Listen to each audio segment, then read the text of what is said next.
இப்போ நம்ம பண்ணையில் 3 மாடு பார்க்குறது வந்து பார்த்தீங்கன்னா, ஃபஸ்ட்டு மாடு நல்லா ஜெர்சி கிளி கொம்புனா நல்ல ஒரு டபுள் கலர் கலந்த மாடு, செவலை வெள்ளை கலர்ந்த மாடுனா நல்லா பை செட்டு ஃபுல்லாக வரும். கண்ணு போகிறது ஒரு 10 நாள்லேருந்து ஒரு 15 நாள் டைம் எடுத்துன்னா, கரை வந்து ஒரு 25 லிட்டர் யாருக்காலும் சொல்லி கொடுக்கலாம். யாருக்கு வேணாலும் கறவை நல்ல தரமான மாடு, வெயில் மழை பண்ணி நல்லா தாங்கக்கூடிய மாடு. இப்போ அடுத்ததாக நான் பார்க்குற மாடு பார்த்தீங்கன்னா, இது ரத்த சேவலைனா இது வந்து ரெட்டின் ஜெர்சி கிராஸ் கொஞ்சம் மிக்ஸ் ஆன மாடு. நல்ல மடி செட்டு பாருங்க எப்படி இருக்கு பாருங்க, ஃபுல்லோடு ஒரு இதெல்லாம். இதை கரை வந்து ஒரு 20 லிட்டர் சொல்லி விடுவேன் யாருக்கு வேணாலும். காம்பு இருக்குன்னா நல்ல காம்பு, நல்லா ஊசி காம்பு, ரோஸ் காம்பு, கறக்க பிடிக்க எல்லாத்துக்கும் அருமையா இருக்கும்.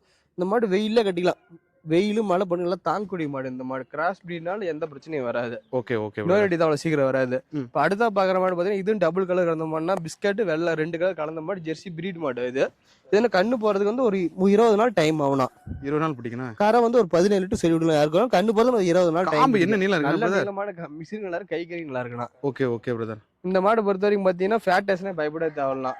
பண்ணைக்கு இந்த 3 மாடு கொடுத்தாலும் நல்லா இருக்கும். காட்டு மேய்ச்சல் இருக்கவங்க வாங்கிட்டு போனா 3மே நல்ல தரமான மாடு. ரெட்டை குறுக்குன்னா எல்லாம் 3மே ரெட்டை குறுக்கு மாடு, முதுகுலாம் காட்டுங்க எப்படி இருக்கு பாருங்க. 3மே நல்ல வெயிட், எலும்பு கனமான மாடு, நெய் கட்டு மாடு. 3மே நெய் கட்டு மாடு. தரமான நோய் நொடி எதுவும் இந்த மாடு சீக்கிரம் வராது. 3மே பல்லு கடமால போய் சுழி சுத்தமான மாடு. Okay brother. பிடிச்சிக்க 3மே எல்லாம் தோரணையான மாடு, ஹெவி சைஸ் மாடு தான். சின்ன மாடு கிடையாது, 3மே ஹெவி சைஸ். நல்லா ஊக்கமா நடக்கணும். நல்லா கால்சியம் பட்டாவில் எது வர தரமான மாடு. 3மே எந்த பிரச்சனையும் கிடையாது. ஜெர்சியில கிராஸ் பிரீட் மாடு. Okay brother. Okay brother.